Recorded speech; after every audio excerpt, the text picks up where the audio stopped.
em 3 João, capítulo 1, versículo 11, e diz assim: Amado, não imite o que é mal, mas sim o que é bom. Aquele que faz o bem é de Deus. Aquele que faz o mal não viu a Deus. Eu acho esse texto incrível porque ele é muito prático. Aqui a ordem é muito clara: não imite o que é mal, mas sim o que é bom. E eu me lembro quando eu era um adolescente e minha mãe repetia para mim toda hora: olha, cuidado com suas amizades, pois essas amizades podem te influenciar para o bem ou para o mal. E isso é a mais pura verdade.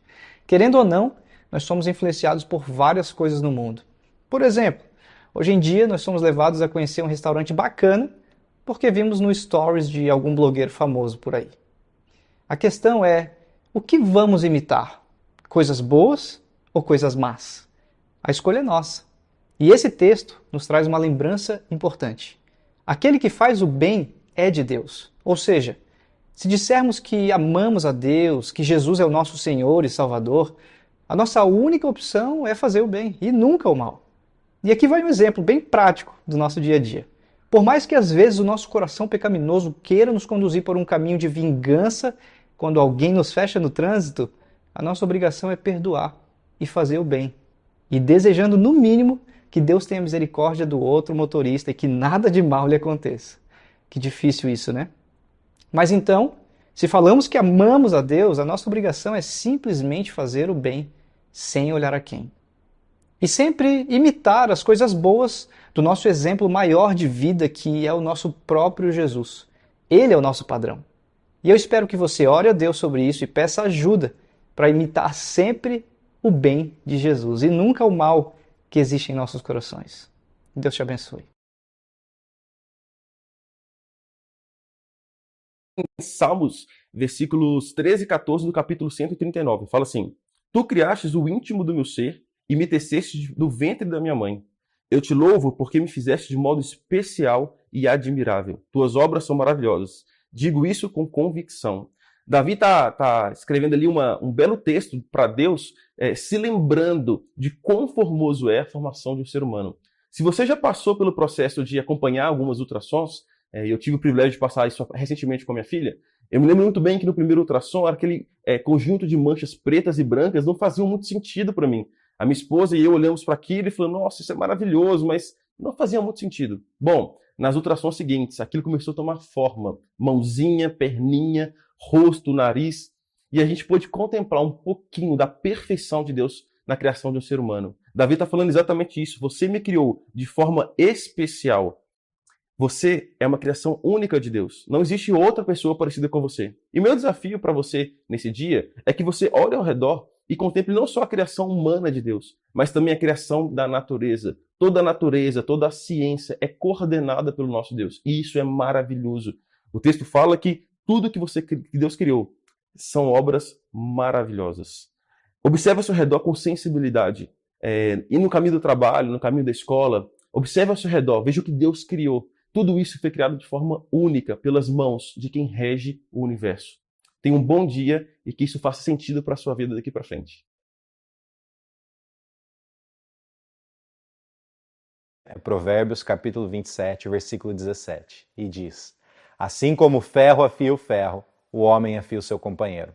Este provérbio é atribuído ao rei Salomão, e em sua época a produção de ferro não era padronizada. Sendo assim, instrumentos de ferro de diferentes composições eram usados para que o ferro mais duro afiasse o ferro mais maleável pelo contato entre eles. O mesmo serve para nós. Não fomos criados para viver sozinhos ou isolados, mas em contato e comunhão com outras pessoas. Nossas amizades possuem um poder de influência sobre nós que muitas vezes nós não percebemos. Por isso é tão importante estarmos atentos à qualidade dos nossos relacionamentos. Quando nos cercamos de boas amizades em Cristo, elas nos afiam, refinam nosso caráter, nos aconselhando quando necessário e fazem de nós melhores discípulos de Jesus, nos enchem de entusiasmo e vivacidade que nos impulsionam em direção ao propósito de Deus para as nossas vidas. Ore a Deus por amizades como essas. E se você tem amigos assim, seja grato a Deus por eles, ore por seus amigos. E assim como o ferro afia o ferro, seja você também um instrumento que afia, abençoa, incentiva e leva as pessoas ao seu redor em direção a Jesus. Que Deus abençoe seu dia.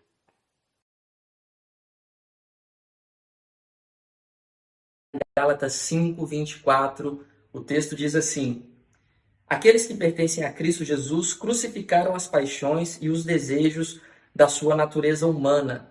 Nesse contexto aqui, Paulo está falando aos Gálatas sobre a verdadeira liberdade que nós temos no Espírito de Deus.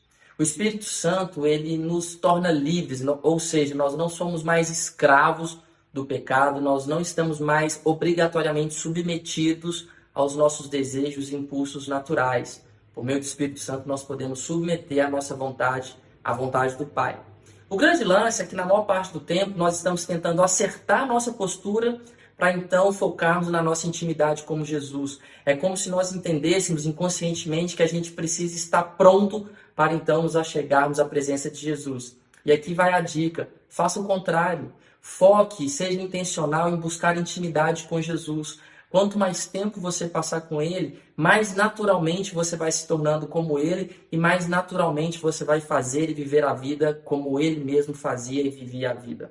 Então aqui, seja intencional no seu tempo devocional, na sua leitura da Bíblia, no seu tempo de oração, comunhão. Foque nas suas disciplinas espirituais e naturalmente o seu comportamento vai ser transformado pela presença dele na sua vida. Muito bom estar aqui com vocês, que Deus os abençoe e tenha um ótimo dia. 2 Coríntios 12:10, que diz assim: por isso, por amor de Cristo, regozijo-me nas fraquezas, nos insultos, nas necessidades, nas perseguições, nas angústias, porque quando sou fraco é que sou forte. Há quem confie tanto na força do dinheiro que é capaz de morrer com a chave do cofre nas mãos, mas não levará um centavo consigo. Há aqueles que confiam na força física, até que um vírus invisível nos derrube e os leve ao leito. Aos que confiam na força da intelectualidade, até terem algum problema que lhes afete a memória ou o raciocínio. Tem gente que confia na força da beleza, até quando vem a idade com as suas marcas inevitáveis. De fato e de verdade, todos somos vulneráveis, frágeis, efêmeros. Mas não precisamos nos preocupar com isso, porque diante da nossa pequenez, nós percebemos a grandeza de Deus. Diante da grandeza de Deus, tomamos consciência de que precisamos nos entregar a Ele. E na nossa entrega, experimentamos a sua graça e o seu poder. Por isso é que quando eu sou fraco em mim, eu sou forte em Deus.